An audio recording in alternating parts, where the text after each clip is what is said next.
Yes, we are live now. Hello friends, this is Imanshi and welcome to Let's Learn. तो discuss करेंगे pedagogy practice series है आपका। कुछ questions हम practice करेंगे विद पोल। जो लोग लाइव देख रहे हैं वो लोग पोल में आंसर करें फटाफट। और हम कुछ क्वेश्चंस करेंगे जो आपको समझ में आएंगे, कुछ नया जानेंगे आप और कुछ पुराना रिवाइज करेंगे। ठीक है बात? चलिए फिर स्टार्ट करते हैं, फटाफट से आगे बढ़ेंगे। ये 28th सेशन है pedagogy practice series 28th। PDF मुझे लग रहा है कई सारी पीडीएफ आपकी रुकी हुई हैं जो शेयर होनी है टेलीग्राम पे, है ना? तो लाइक शेयर सब्सक्राइब आप कर दीजिएगा। डिस्कशन आपको पसंद आएगा। जो लोग सीटेट का वेट कर रहे हैं, सीटेट आ ही चुका है बट थोड़ा सा रुक जाते हैं, नोटिफिकेशन आ जाने देते हैं, या फिर बीच बीच में कोई सेशन में ले लूँगी सीटेट के लिए भी। ठीक है, चलिए फिर सभी को गुड इवनिंग, नमस्कार, राम राम, सत श्री अकाल, अस्सलाम वालेकुम, what ever you feel connected with. Start करेंगे। जो किसी भी टीचिंग एग्जाम की तैयारी कर रहे हैं और उनकी इच्छा है कि प्रैक्टिस के लिए बुक चाहिए, 4000 MCQ की अपनी बुक आती है किरण पब्लिकेशन के अंडर। डिस्क्रिप्शन बॉक्स में आपको लिंक भी मिल जाएगा। हिंदी मीडियम इंग्लिश मीडियम दोनों में है। डिटेल्ड बुक भी जल्दी आएगी। इसके अलावा और भी कुछ चीज़ें प्लान्ड हैं और हम लोग जल्दी 2 मिलियन भी होने वाले हैं। तो ये एक बेसिक बात है। क्वेश्चन नंबर 1 देख लीजिए। इसी बात को सुनते हुए प्यारा सा क्वेश्चन है, in heterogeneous and mixed ability class a teacher should, यानी एक होते हैं ऐसे ग्रुप जिनको होमोजीनियस कहते हैं, दूसरे ग्रुप्स होते हैं जिनको हेट्रोजीनियस कहते हैं। मैंने पोल आपको दे दिया है, फटाफट से आंसर करो। 4 ऑप्शंस आपके सामने हैं, बिल्कुल रियल टाइम आंसर हो जाएगा जैसे कि मॉक टेस्ट ही चल रहा हो। ठीक है जी, फटाफट से आंसर करो। Heterogeneous and mixed ability. Mixed ability का मतलब क्या? अलग अलग एबिलिटी के बच्चे वहां हैं क्लासरूम में, है ना? विभिन्न क्षमताओं वाले बच्चे हैं। हेट्रोजीनियस में मिक्स्ड टाइप होता है, जबकि होमोजीनियस में क्या होगा? एक तरह के बच्चे होंगे, एक जैसी एबिलिटी वाले बच्चे होंगे। प्लीज क्या कर दीजिए, बताइए। तो अब पूछा है किसकी? हेट्रोजीनियस के बारे में। मैम सीटेड क्लास स्टार्ट कर दीजिए, बहुत जल्दी कर देंगे प्रिंस, बहुत ही जल्दी कर देंगे, थोड़ा सा समय दो अभी।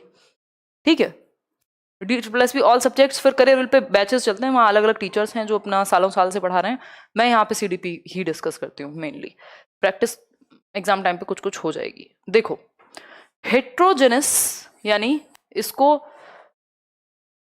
विषम क्षमता वाला समूह भी कह देते हैं, एंड मिक्स्ड एबिलिटी क्लास, जहां अलग अलग एबिलिटी के बच्चे हैं। ये ज्यादातर बच्चों के लिए अच्छा होता है होमोजीनियस से, बट कुछ स्पेसिफिक तरह के बच्चे होते हैं जैसे गिफ्टेड है, उनके लिए होमोजीनियस थोड़ा सा बेटर हो जाता है कई केसेस में। डिपेंड करता है आपका यूज क्या है, उस हिसाब से आप हेट्रो और होमो को यूज करते हैं। होमो का मतलब होता है सेम एबिलिटी वाला बच्चा, हेट्रो का मतलब होता है डिफरेंट, है ना? बोलते भी हैं आजकल होमोसेक्सुअल एक वर्ड है, मतलब सेम सेक्स में इंटरेस्ट। हेट्रोसेक्सुअल क्या हो गया? Heterosexual basically opposite. तो हेट्रो मतलब अलग अलग तरह के बच्चे, होम का मतलब ही है सेम एबिलिटी वाले बच्चे। ठीक है, ये बात पहुंच पाई है या अटक गई है इतनी सी बात? देखिए एक बार, इतनी सी बात क्लियर है या कोई और बात की जाए? देखो, हाँ, बहुत बढ़िया। 2.0 मतलब 2 मिलियन होने पे क्या गिफ्ट मिलेगा? यार प्लान तो कुछ कुछ था, बट मुझे लग रहा है जितनी जल्दी हम लोग बढ़ रहे हैं अभी कि 2 मिलियन के बाद ही आ पाएंगी चीजें। अभी तब तक पढ़ाई कीजिए, कुछ अच्छा सीखते रहेंगे, है ना? चलो, तो बी ऑप्शन आप लोग आंसर कर रहे हैं, जो कि है use a variety of teaching learning methods. पहला है employ one type of teaching for all. सभी को एक डंडे से हाँकना नहीं चाहिए, क्योंकि अलग अलग तरह के बच्चे हैं, तो आपको मल्टीपल वेज यूज करने पड़ेंगे, अपनाने पड़ेंगे। Use a variety of teaching learning methods, अलग अलग तरह के विभिन्न शिक्षण अधिगम विधियों का आप इस्तेमाल करेंगे, जो कि एक अच्छी बात है, क्योंकि बच्चे भी विभिन्न तरह के हैं, एक जैसे नहीं है। ठीक। Conduct many test. सिर्फ टेस्ट लेने से क्या होगा? ये तो आप किसी भी क्लास में ले सकते थे, इसके लिए ग्रुपिंग की क्या जरूरत थी? Employ teacher directed teaching. Teacher directed तो हमें रखना ही नहीं है, हमें रखना है स्टूडेंट सेंटर्ड या चाइल्ड सेंटर्ड, बाल केंद्रित शिक्षा। कई परीक्षाएं कराना उद्देश्य नहीं है। बात यह है एक टीचर को क्या करना चाहिए हेट्रोजेनस क्लासरूम में या मिक्स्ड एबिलिटी वाली क्लासरूम में। ठीक है जी, तो हम कह सकते हैं, ठीक है ब्रिज, तो हम क्या कह सकते हैं यहाँ पे? अच्छा ठीक है, ब्रिज पल ज्ञान। देखो, हम क्या कह सकते हैं कि एक तरह का मेथड तो यूज नहीं करते, हम मल्टीपल वेज यूज करेंगे, क्योंकि बच्चे भी मल्टीपल एबिलिटी वाले हैं। तो variety of teaching learning methods का हम प्रयोग करेंगे, क्योंकि डिफरेंट एबिलिटी वाले बच्चे हैं। एक बात हम अपने दिमाग में जरूर रखेंगे, होमो बोले तो सेम, हेट्रो बोले तो ये कुछ फुल फॉर्म्स हैं, मैं डिस्कस करूंगी आपके साथ। देखो, होमो बोले होमोजीनियस यानी एक जैसी क्षमताओं वाले बच्चे, है ना। होमो का मतलब ही है सेम एबिलिटी वाले बच्चे एक ग्रुप में हैं, चाहे वो गिफ्टेड हों चाहे वो क्रिएटिव हों, एबिलिटी के आधार पे आपको लगता है कुछ स्पेसिफिक कराना है तो आप एक एबिलिटी जैसे बच्चों को भी रख सकते हो। हिट्रो में बात हो गई डिफरेंट एबिलिटी वाले बच्चे, डिफरेंट एबिलिटी मिक्स्ड क्लासरूम हो गया जो कि ज़्यादा बेटर होता है ज़्यादातर केसेस में, तो ये हो गया डिफरेंट एबिलिटी। तो आप मेथड्स भी डिफरेंट यूज करोगे, बिल्कुल सिंपल बात है भाई, जब बच्चे डिफरेंट हैं तो मेथड्स भी डिफरेंट होने चाहिए, है ना। यहाँ पे आप एक बार को सिमिलर मेथड यूज कर सकते थे, हालांकि यूज तो वहां भी आपको मल्टीपल करने चाहिए, बट स्टिल ठीक। आगे बढ़ते हैं नेक्स्ट क्वेश्चन की तरफ।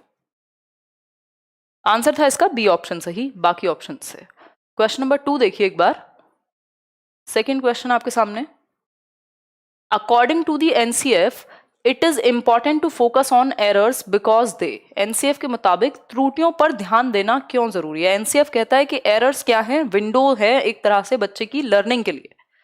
देखिए एक बार फटाफट से आंसर कीजिए, पोल मैं आपके सामने प्रेजेंट कर देती हूं। बाकी सब्जेक्ट्स भी हैं प्रियंका, 4000 एमसीक्यू में जो सब्जेक्ट पेडागोजी से रिलेटेड क्वेश्चंस हैं, ठीक है जी।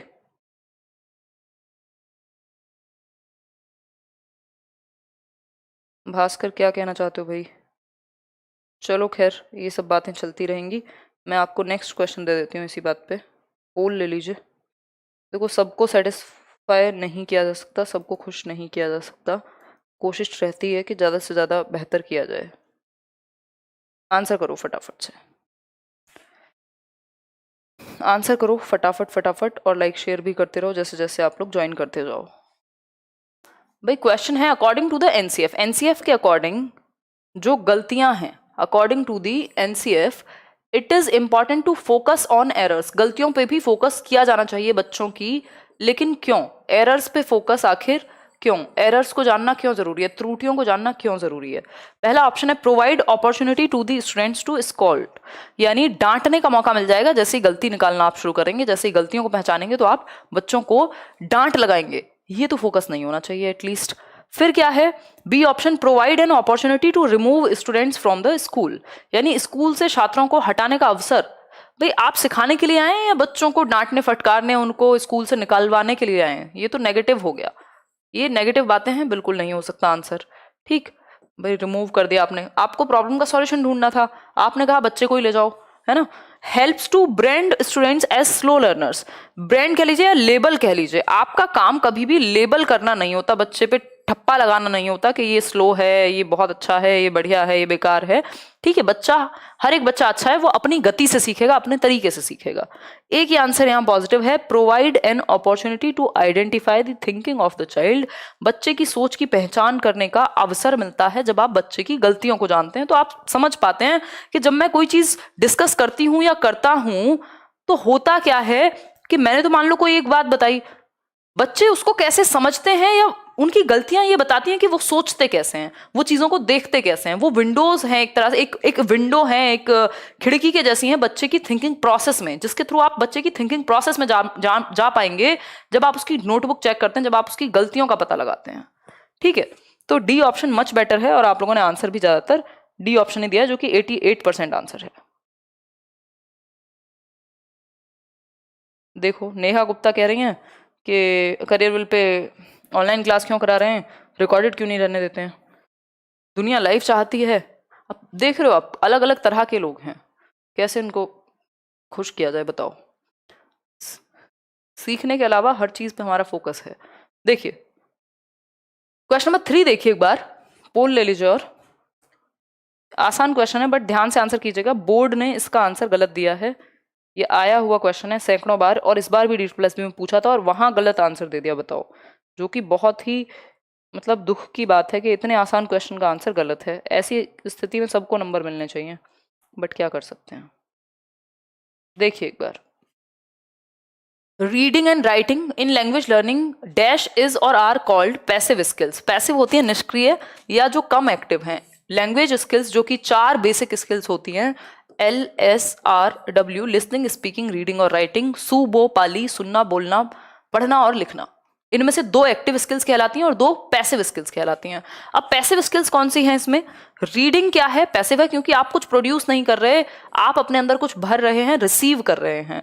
राइटिंग में आप प्रोड्यूस करते हैं तो ये एक्टिव बन जाती है, ये पैसिव नहीं हो सकती। तो यहां तक की बात तो सही थी, लेकिन राइटिंग पैसिव नहीं होती, तो ये आंसर सही नहीं है।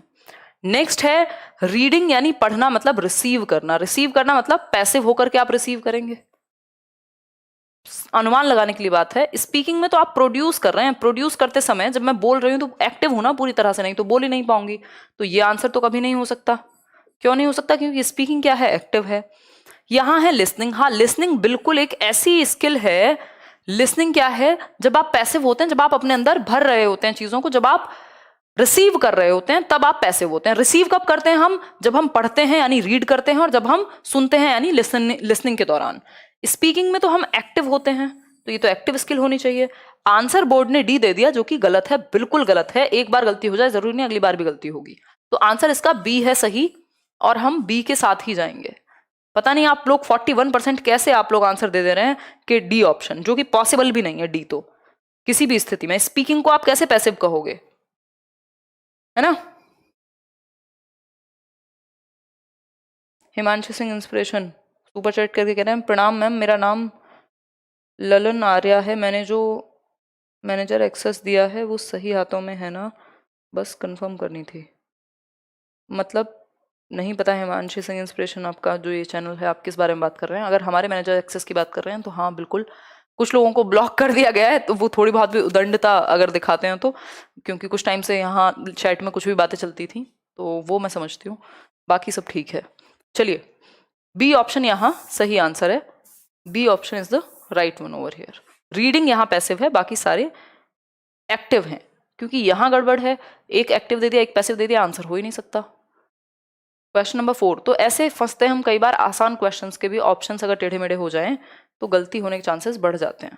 देखिए एक बार क्वेश्चन नंबर 4 देखिए। क्वेश्चन नंबर 4 देखिए। क्वेश्चन नंबर 4,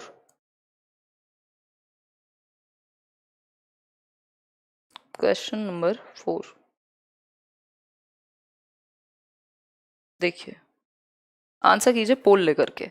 क्वेश्चन नंबर 4 है, students will get examples of angles, यानी बच्चे जो हैं उनको एग्जाम्पल पहले दिए गए, किसके? एंगल्स के, कोण के एग्जाम्पल दिए गए, कोणों के, जो हम मैथ्स में पढ़ते हैं। After that they will learn the definition, उसके बाद उनको परिभाषा सिखाई गई। And find the examples of angles, और फिर कहा गया कि अब एग्जाम्पल्स ढूंढो। पहले उदाहरण प्रस्तुत हुआ, एग्जाम्पल दिया कि भाई जो मान लो एक शेप बनाई और कुछ बताया एग्जाम्पल देकर के, किसी कोई एक चीज दिखाई मान लो और बताया कि ये ट्रायंगुलर शेप है। फिर उसके बाद डेफिनेशन लिखवाई गई और फिर एग्जाम्पल खोजने के लिए कहा गया।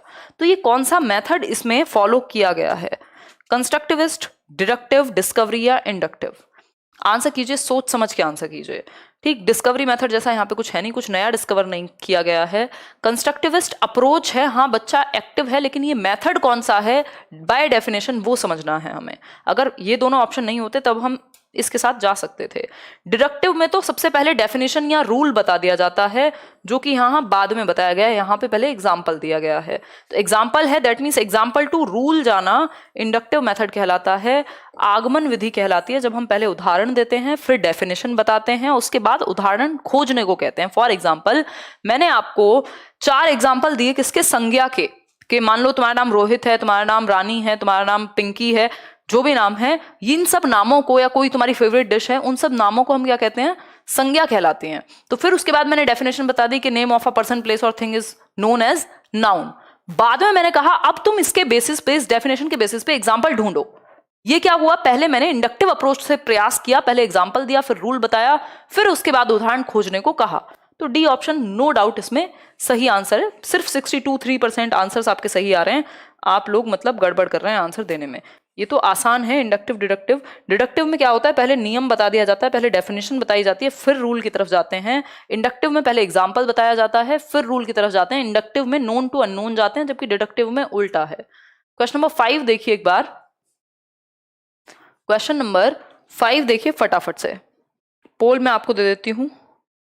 अरे तो किरण की साइट पे अगर नहीं मिल पा रही है बुक तो बाहर ले लो, ऑफलाइन ले लो, क्या दिक्कत है?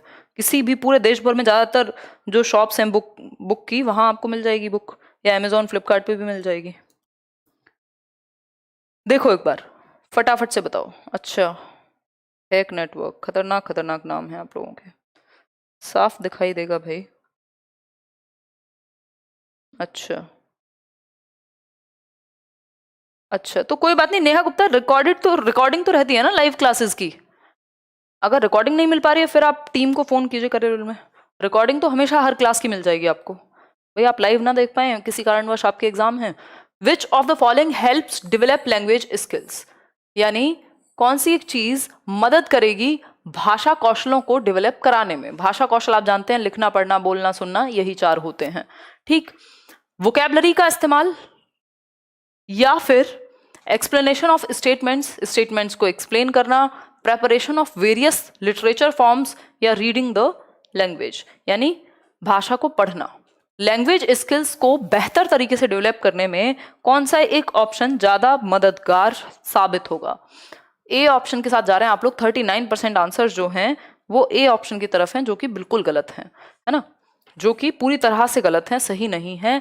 सिर्फ वोकैबलरी यूज करा के तो आप सिर्फ रीडिंग को या मेमोरी को बेहतर कर रहे हैं। एक तरह से रीडिंग को अच्छा कर लिया आपने, रीडिंग और राइटिंग अच्छी हो जाएगी। वोकैबलरी प्रैक्टिस कराने से लिसनिंग स्पीकिंग कहाँ तक डेवलप हो पाएगी। चारों स्किल्स के बारे में सोचिए, सिर्फ एक स्किल नहीं। LSRW, लिसनिंग स्पीकिंग रीडिंग और राइटिंग, ये इंटीग्रेटेड होती हैं, एकीकृत होती हैं। इन चारों को सबसे बेहतर तरीके से कैसे डेवलप कराया जा सकता है, ये पूछा है। एक्सप्लेनेशन ऑफ स्टेटमेंट्स, सिर्फ एक्सप्लेन करेंगे, बच्चे को तो मौका नहीं मिला ना एक्सप्रेस करने का, वो उसको तो सिर्फ सुनने का मौका मिला। Preparation of various literature forms, reading the language, again आपने लिमिट कर दिया। एक ऐसा ऑप्शन ढूंढिए जिसमें चारों स्किल्स की बात आ जाए। Preparation of various literature forms, यानी विभिन्न साहित्य के रूपों की तैयारी कराना या मौका देना उनको। अब इसमें क्या हो सकता है, स्टोरी टेलिंग हो सकती है, इसमें स्टोरी राइटिंग हो सकती है, इसमें कोई फेरी टेल हो सकती है, कोई लिटरेचर की फॉर्म हो सकती है, कोई ट्रैवलॉग हो सकता है, कोई वृतांत, बच्चा अपने बारे में बता सकता है कि मैं किसी यात्रा पे गया था या गई थी। मतलब सैकड़ों चीजें हो सकती हैं जिसमें ओवरऑल सुनना बोलना पढ़ना लिखना चारों चीजें बेहतर हो जाएं बच्चे की। तो ये बेहतर है कि लिटरेचर की फॉर्म हम प्रेजेंट करें या प्रिपेयर करें कि उनके सामने लिटरेचर फॉर्म में हम चीजें प्रेजेंट कर पाए। क्वेश्चन नंबर 6 देखिए एक बार। क्वेश्चन नंबर 6 देखिए, what purpose does a language lab serve, यानी एक लैंग्वेज लैब्स होती हैं जहां पे लैंग्वेज की प्रैक्टिस कराई जाती है। इनका पर्पस क्या है, उद्देश्य, किस उद्देश्य की पूर्ति के लिए लैंग्वेज लैब्स स्थापित की जाती हैं, ये पूछा है हमसे। न्यू बैच जल्दी स्टार्ट होगा, बता दिया जाएगा आपको, टेंशन मत लीजिए, ठीक है। फटाफट से आंसर करो, तभी जाकर के हम बढ़ेंगे आगे। देखिए, what purpose does a language lab serve, एक लैंग्वेज लैब कौन सा पर्पस सर्व करती है, सोचिए एक बार। It helps enhance language skills in the classroom, language skills को बेहतर करती है, कह सकते हैं। It enables users to play language games play करने में मदद करती है, जो कि वैसे भी किए जा सकते हैं। It provides N enriching experience of language का अच्छा एक्सपीरियंस मिलता है, बात तो ये भी सही है। It enables users to experience a language with the help of advanced technology. चारों ऑप्शन सही हैं, चारों को गलत नहीं ठहराया जा सकता, बट बेस्ट ऑप्शन जो है भाषा प्रयोगशाला की किस उद्देश्य की पूर्ति करता है, या किस ऑब्जेक्टिव को, या क्या एक पर्पस है लैंग्वेज लैब का। तो लैंग्वेज लैब में क्या होता है, लैब बेसिकली कंप्यूटर लैब की जैसी मानिए आप इसको, या एग्जैक्ट कंप्यूटर नहीं, बट आजकल लैंग्वेज लैब्स में एक तो प्रोनाउंसिएशन पे फोकस रहेगा, कोई अगर अटक के बोलता है तो उसकी प्रैक्टिस पे फोकस रहेगा। इसमें टेक्नोलॉजी को भी यूज करते हैं कि हम भाषा बेहतर करवा सकें बच्चे की, स्टैमरिंग और ये सारी स्टैटरिंग की जो प्रॉब्लम्स हैं ये सब भी दूर कराई जाती हैं। बेसिकली लैंग्वेज लैब में टेक्नोलॉजी के इस्तेमाल से, टेक्नोलॉजी को यूज करके, एडवांस टेक्नोलॉजी का यूज करके, चाहे वो लिंगुआ फोन हो या ऐसी चीजें हो, बच्चे को एक अनुभव दिया जाता है भाषा का, जिससे उसके अंदर भाषा और बेहतर होगी। ठीक है ऋषभ, आगे बढ़े। D option is the right answer. आप लोग 67% आंसर इसके लिए सही दे रहे हैं, जो कि बहुत खुशी की बात है। अब क्वेश्चन नंबर 7 है, when can BYOD bring your own devices approach be employed in ICT। ये हम पहले भी पढ़ चुके हैं। BYOD की फुल फॉर्म क्या है, ICT का ये क्वेश्चन है। ब्रिंग योर ओन डिवाइसेस या ब्रिंग योर ओन डिवाइस इसकी फुल फॉर्म होती है। कहां पे इसको ICT में किस जगह पे अप्लाई किया जाना चाहिए, बताइए एक बार। क्वेश्चन का आंसर आपको देना है, पोल मैं आपके सामने प्रेजेंट कर देती हूँ, 1 सेकंड का टाइम आप मुझे दीजिए।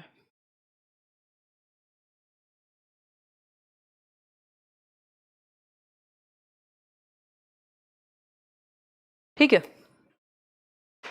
फटाफट से आंसर करो। पोल शो हो गया होगा अब तक, पोल शो हो गया होगा, आंसर करो और फिर हम आगे बढ़ेंगे,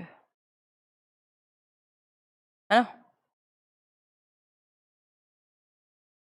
ठीक है, 3700 लोग देख रहे हैं, सिर्फ 2200 लोगों ने लाइक किया है। लाइक शेयर भी करना होता है साथ में, है ना? ये रिचुअल है हमारे यहाँ। For students learning at primary stage, यानी प्राइमरी स्टेज पे सीखने के लिए, मतलब जो शुरुआत में प्राथमिक स्तर के बच्चे हैं, वो आईसीटी का इस्तेमाल कराने के लिए उनसे कहेंगे ब्रिंग योर ओन डिवाइसेस, खुद का डिवाइस लेके आओ। या फिर आकलन के लिए असेसमेंट, अगेन आकलन की बात हो गई, यहाँ मूल्यांकन की हुई। या फिर फॉर टीचर ट्रेनिंग, देखो टीचर ट्रेनिंग में वो जो ट्रेनीज हैं वो इस लायक हैं कि वो अपने डिवाइसेस भी ला सकते हैं और वो सीख भी सकते हैं, आईसीटी का प्रयोग करके कल को वो स्कूल्स में सिखा भी पाएंगे। तो सबसे ज्यादा इफेक्टिव होगा ये टीचर ट्रेनिंग के लिए, BYOD जो डिवाइसेस हैं वो। ठीक है जी, इतनी बात क्लियर है? आगे बढ़ेंगे। क्वेश्चन नंबर 8 देखिए एक बार। Teachers should use programmed instructions in teaching. Programmed instruction एक मेथड है जिसकी बात BF स्किनर भी करते हैं और हम डिस्कस भी कर चुके हैं प्रोग्राम्ड इंस्ट्रक्शन को। तो टीचर्स को क्यों यूज करना चाहिए प्रोग्राम्ड इंस्ट्रक्शन मेथड, बताइए एक बार। टीचिंग में प्रोग्राम्ड इंस्ट्रक्शन को क्यों हम यूज करें, ये पूछा है, जवाब दीजिए तभी जाकर के हम बढ़ेंगे आगे। हम्म, ध्यान से आंसर कीजिए सोच समझ के, और लाइक शेयर ना किया हो तो वो भी कर दीजिए। हमारे यहाँ लाइक शेयर का रिचुअल ऐसा है जैसे आप लोगों से मिलते हैं, गुड इवनिंग नमस्कार ऐसे करते हैं, सेम तरीके से। देखिए एक बार, बहुत ही बढ़िया, सही है। देखिए एक बार, teachers should use programmed instructions, यानी प्रोग्राम्ड इंस्ट्रक्शन का यूज टीचर्स को करना चाहिए टीचिंग में, क्योंकि एब्सेंट बच्चों के लिए सर्वव्यापी संसाधन है जो हर जगह पे अवेलेबल है ना? To reduce the limitation of boundaries, सीमाओं को कम करने के लिए, या फिर to satisfy different needs of the students. देखो हमें ये पता है प्रोग्राम्ड इंस्ट्रक्शन में एक वर्ड याद कर लो, कीवर्ड, सेल्फ पेस पे सीखता है बच्चा। प्रोग्राम्ड इंस्ट्रक्शन में सेल्फ पेस पर सीखेगा बच्चा। कुछ प्रोग्राम्स होते हैं जिसमें वो मान लो एक प्रॉब्लम सॉल्व करेगा, अगर वो उस लेवल की प्रॉब्लम सॉल्व कर लेता है तो उसको डिफिकल्ट लेवल पे ले जाया जाएगा, उस लेवल की नहीं कर पाता है तो उसके सामने एक प्रॉब्लम आएगी उस प्रोग्राम के थ्रू जो उससे निचले स्तर की होगी, ईजी होगी, और अगर वो मॉडरेट स्थिति में है तो उसको हिंट दिया जाएगा। तो ये प्रोग्राम की मदद से, सॉफ्टवेयर की मदद से बच्चा सेल्फ पेस पे सीख पाता है, वो खुद के पेस पे सीख पाता है। ठीक है, तो to satisfy different needs of the students, अलग अलग विभिन्न आवश्यकताओं को पूरा करने के लिए। हो सकता है कोई बच्चा बहुत तेजी से करेगा तो वो नेक्स्ट लेवल पे जल्दी चला जाएगा, जिसको हिंट चाहिए उसको हिंट दी जाएगी, जो जिस लेवल पे है उससे नीचे लेवल पे जाना है तो उससे नीचे लेवल पे जा पाएगा, तो वो अपने अनुसार सीख पाएगा, अपनी नीड के अनुसार सीख पाएगा प्रोग्राम्ड इंस्ट्रक्शन में। इसलिए सेल्फ पेस लर्निंग के लिए बहुत अच्छा है ये। क्वेश्चन नंबर 9 देखिए एक बार, बहुत ही कॉमन सा क्वेश्चन है बट गलती मत कीजिएगा। अलीशा कह रही हैं करियर विल का कोर्स कैसे लें, बता देंगे, अभी तो सिर्फ DEET+B का कोर्स अवेलेबल है, सारे कोर्सेज के एडमिशन बंद हैं। DEET+B का अभी ले सकते हो, सीटेट के लिए टाइम लगेगा, पेडागोजी स्पेशल भी शायद इस मंथ के लास्ट तक आएगा। देखो, the word language is derived from the word lingua. हमें पता है जो वर्ड है लैंग्वेज वो एक वर्ड से निकला है, डिराइव हुआ है, उसकी उत्पत्ति हुई है लैंग्वेज नामक शब्द से, भाषा शब्द लिंगुआ शब्द से लिया गया है, जो कि एक कैसा वर्ड है। लिंगुआ जो है वो किस लैंग्वेज का वर्ड है, ये पूछा है, लैटिन भाषा का, फ्रेंच का, इंग्लिश का या ग्रीक का? आंसर कीजिए फटाफट से भाई, किस भाषा का शब्द है लिंगुआ? जो लैंग्वेज वर्ड है वो आया है लिंगुआ से, और ये लिंगुआ वर्ड कहाँ से आया है? तो हम कह सकते हैं ना ये फ्रेंच का है, ना इंग्लिश का, ना ग्रीक का, ये एक लैटिन भाषा का शब्द है ना? इंग्लिश वैसे भी लैटिन से ही आई है, लैटिन भाषा का शब्द है। क्वेश्चन नंबर 10 देखिए। क्वेश्चन नंबर 10 है, पढ़िए एक बार, मैं पोल देती हूँ आपको, इतने आप पढ़िए। बहुत अच्छा सा क्वेश्चन है, आसान क्वेश्चन है। क्वेश्चन नंबर 10 में आपको बहुत भारी दिमाग नहीं लगाना पड़ेगा, अगर आप कॉमन सेंस का भी इस्तेमाल करेंगे तो आंसर कर पाएंगे। देखिए एक बार,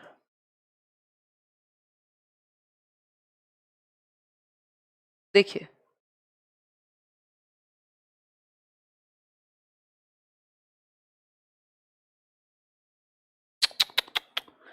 यार, ऐसी हरकतें मत क्या करो। हिमांशु सिंह इंस्पिरेशन कह रहे हैं, मैम जी आपकी टीम फैन चैनल का मैनेजर एक्सेस ले रही है, आपके नेम से मेल आया था, हमने एक्सेस दे दिया, प्लीज बताइए। आप, एक ही ईमेल आईडी है टीम का, himanshi.edu10@gmail.com, और ऐसा कोई भी मेल हमारी तरफ से बिल्कुल नहीं किया गया होगा।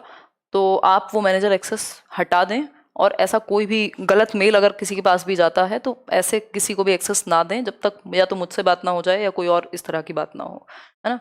हाँ, हम बिल्कुल भी इंटरप्शन नहीं रहता है फैन चैनल्स को, मैं कुछ कहती ही नहीं हूँ जब तक मुझे लगेगा, जिस दिन लगेगा कि नहीं होनी चाहिए चीज़ें तो देखा जाएगा। बट ये गलत है, किसी ने फ्रॉड किया है आपके साथ, डिलीट कीजिए उसको, मैनेजर एक्सेस हटाइए, रिमूव कीजिए। ऐसे कैसे दे सकते हो भाई। देखो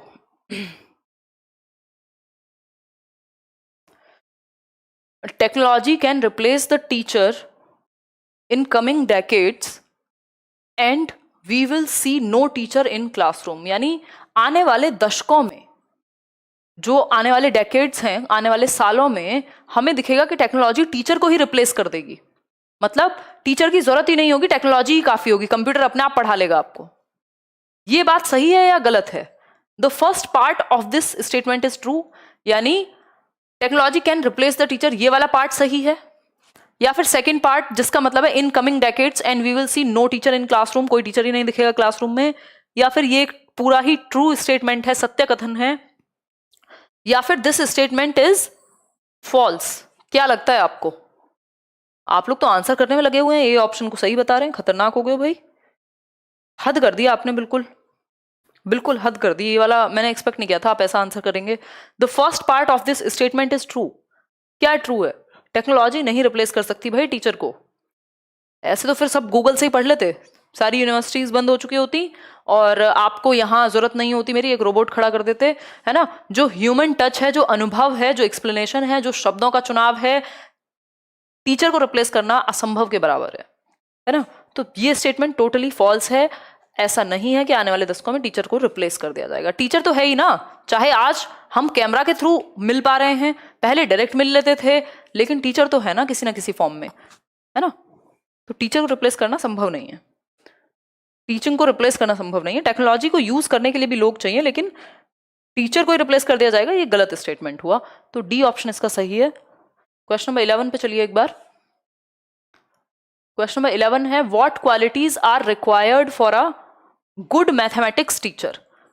किन क्वालिटीज की जरूरत एक अच्छे मैथमेटिक्स के टीचर को पड़ेगी? एक अच्छे गणित शिक्षक के लिए कौन से गुण आवश्यक हैं? Problem solving, decision making, creative thinking and critical thinking, presentation skills, 21st century skills, knowledge, understanding and application. ये क्वेश्चन इन्होंने थोड़ा सा घुमा करके दिया है। जिनको स्पष्ट नहीं दिख रहा वो अपनी क्वालिटी इंक्रीज कर लीजिए। आजकल ये बहुत क्वेरी रहती है, स्पष्ट नहीं दिख रहा, जबकि मेरे एंड से चीजें एकदम ठीक हैं। देखिए, पोल लेकर के आंसर कीजिए फटाफट से। किन क्वालिटीज का विद्यमान होना एक अच्छे गणित के शिक्षक में या शिक्षिका में जरूरी है, ये पूछा है हमसे। तो ये क्वेश्चन इन्होंने थोड़ा सा घुमा के दे दिया, नहीं तो आंसर तो ये भी सही है भाई, प्रॉब्लम सॉल्विंग भी हो, डिसीजन मेकिंग भी हो, क्रिएटिव थिंकिंग भी हो, क्रिटिकल थिंकिंग भी हो, प्रेजेंटेशन स्किल्स भी हो, क्रिटिकल थिंकिंग भी हो, ये बात भी सही है, नॉलेज, अंडरस्टैंडिंग एंड एप्लीकेशन हो, ये भी सही है। लेकिन आपको ये ज्यादा सही लग रहा होगा क्योंकि इसमें मैथ्स की बात है, लॉजिक की बात है, प्रॉब्लम सॉल्विंग की बात है। लेकिन एक आंसर यहाँ पे ऐसा दिया हुआ है जिसमें ये तीनों आंसर समाहित हैं। ये बात डायरेक्टली समाहित है। आजकल बात होने लगी है 21st सेंचुरी स्किल्स की। अभी आपने सीटेट का प्रेस रिलीज देखा होगा, उसमें भी लिखा हुआ है, नेशनल एजुकेशन पॉलिसी में भी बात हुई थी कि टीचर्स को क्या चाहिए, 21st सेंचुरी स्किल्स आनी चाहिए। उन 21st सेंचुरी स्किल्स में ज्यादातर 12 स्किल्स शामिल है, नहीं तो उसके अलावा और भी स्किल्स हैं, जैसे टेक्नोलॉजी का यूज करना है, आईसीटी का प्रयोग कर पाए, क्रिटिकल थिंकिंग हो, क्रिएटिव थिंकिंग हो, प्रॉब्लम सॉल्विंग हो, डिसीजन मेकिंग हो, मतलब ये सारी चीजें यहीं आ गई 21st सेंचुरी स्किल्स में। तो ये उन्होंने पूछा इस तरह से था कि आप लोग फंस गए। सी ऑप्शन यहाँ सही है। क्यों सही है? क्योंकि क्रिटिकल थिंकिंग और ये जितने भी ऑप्शन हैं वो 21st सेंचुरी स्किल्स में ही आ जाते हैं, और बोर्ड भी इसी के साथ जाता है। ठीक, दो 12 21st सेंचुरी स्किल्स जो मेन हैं वो है क्रिटिकल थिंकिंग यानी आलोचनात्मक चिंतन, creativity, collaboration, communication, information literacy, मतलब हमें टेक्नोलॉजी को यूज करना है, media literacy, technology literacy, flexibility, leadership, initiative, productivity, social skills, ये सारी चीजें 21st सेंचुरी स्किल्स में ही आ जाती हैं। इसलिए आंसर जो था उसका सी ऑप्शन था, ना कि ए ऑप्शन। ठीक है जी, चलिए फिर नेक्स्ट क्वेश्चन की तरफ चलते हैं। मैं पोल आपको दे देती हूँ इससे पहले कि आप एक और गलती कर दें। पोल से एटलीस्ट पता लग जाता है कि आपकी जो इच्छाएं हैं, आपकी जो इंटेंशंस हैं वो कैसी हैं। समझ में बात आ भी पा रही है या ऐसे ही बस फ्री फंड में हम लोग डिस्कशन कर रहे हैं? Thanks a lot ma'am, my name is Lalan Arya. आप एक मेल कीजिएगा हमारी ईमेल आईडी पे, एक बार हम लोग बात करेंगे, कोई दिक्कत वाली बात नहीं है। फ्रॉड से प्लीज बच के रहें, मेरे नाम पे तो specially. What is a limitation of using a social networking site? भाई आप एक सोशल नेटवर्किंग साइट यूज कर रहे हैं, चाहे वो एक तरह से यूट्यूब भी हो, चाहे वैसे तो ये अलग पर्पस के लिए है, बट मान लेते हैं फेसबुक हो, जीमेल हो, या कुछ और हो, इंस्टाग्राम हो, व्हाट्सएप हो, कुछ भी हो। What is a limitation of using a social networking site? यानी लिमिटेशन क्या है जब आप एक सोशल नेटवर्किंग साइट का उपयोग करते हैं, तो उसकी सीमा या एक कमी क्या है, उसमें एक रुकावट क्या है? पहला ऑप्शन है it can pose a threat to a user in some manner, यानी किसी ना किसी प्रकार से ये थ्रेट भी बन सकता है एक बार के लिए, हाँ हो सकता है। इट इज एक्सपेंसिव, आज की डेट में तो इंटरनेट ही इतना सस्ता हो गया, बाकी चीजें भी कंपैरेटिवली सस्ती हो गई, तो ये नहीं कह सकते कि सोशल नेटवर्किंग साइट, इवन बहुत सारी तो फ्री हैं, फेसबुक के लिए भी कौन सा पैसा दे रहे हैं आप आज तक। इट रिक्वायर्स इंटरनेट, इंटरनेट की आवश्यकता होती है, हाँ, बट ये इसकी लिमिटेशन थोड़ी है, इंटरनेट तो अवेलेबल है। It is not reliable, reliable भी है, डिपेंड करता है आप किस व्यक्ति से जुड़े हुए हैं, है ना। अब यूट्यूब पे फेक न्यूज भी है, यूट्यूब पे लेट्स लर्न भी है, जहां हम कोशिश करते हैं कि कुछ भी अफवाह या कोई भी गलत चीज ना जाए। ठीक, तो it can pose a threat to a user in some manner, ऐसा हो सकता है कि ये उपयोग करने वाले के लिए किसी ना किसी मोड पे खतरा पैदा कर सकती है, यदि गलती आपके एंड पे हो गई।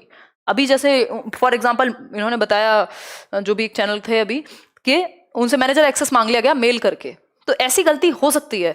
हो सकता है आपको कोई आप किसी को डिटेल्स गलत बता दें, हो सकता है पासवर्ड लीक हो जाए, हो सकता है कुछ और हो जाए, तो थ्रेट भी बन सकता है। यदि प्रॉपरली यूज हम नहीं कर पाए इसको, तब ये एक प्रॉब्लम क्रिएट कर सकता है, डेंजर भी बन सकता है। ठीक, ज्यादातर आंसर्स इसको लेके सही है, 52% आंसर सही हैं।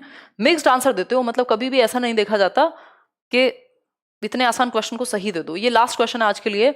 Learning dash is a matter of growth and maturation of relatively fixed capacities under appropriate external conditions। ध्यान से आंसर कीजिएगा, इसमें भी आप गलती करने की क्षमता बढ़ा सकते हैं।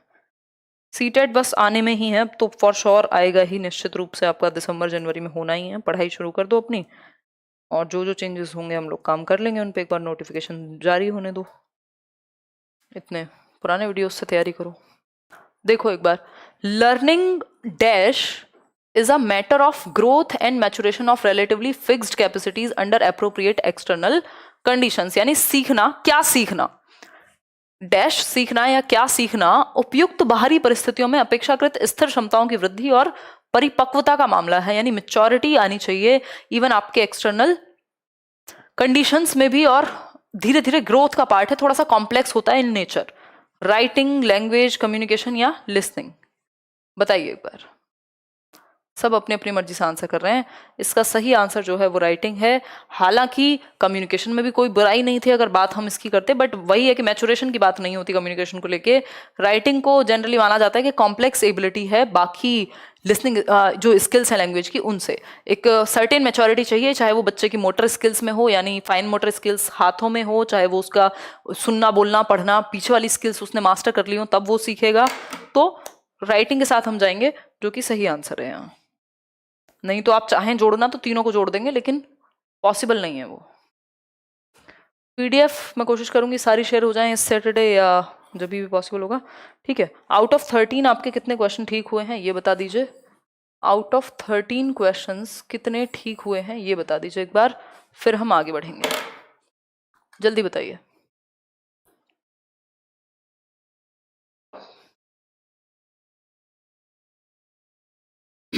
13 आउट ऑफ 13, 12, 10, 13, 9, 8, कोई तो कह रहा है 3। अभी ज्वाइन किया है क्या बाद में? कल फिर मिलेंगे, लाइक शेयर ना किया हो तो कर दीजिएगा, अगर सेशन पसंद आया हो तभी। ठीक है जी, कोई और बात हो तो बता दीजिए। आज के लिए इतनी ही रखते हैं, कल मिलेंगे। कुछ कुछ बीच बीच में टॉपिक्स करेंगे, अब सीटेट आ ही गया है तो एक नए तरीके से शुरुआत करेंगे, कोई टेंशन वाली बात नहीं है। ठीक है, और अपने साथ बने रहें, be your own constant, take care. कल मिलेंगे सेम टाइम। कल क्या है, सैटरडे तो नहीं है? नहीं, फ्राइडे है, कल तो मिलेंगे हम लोग।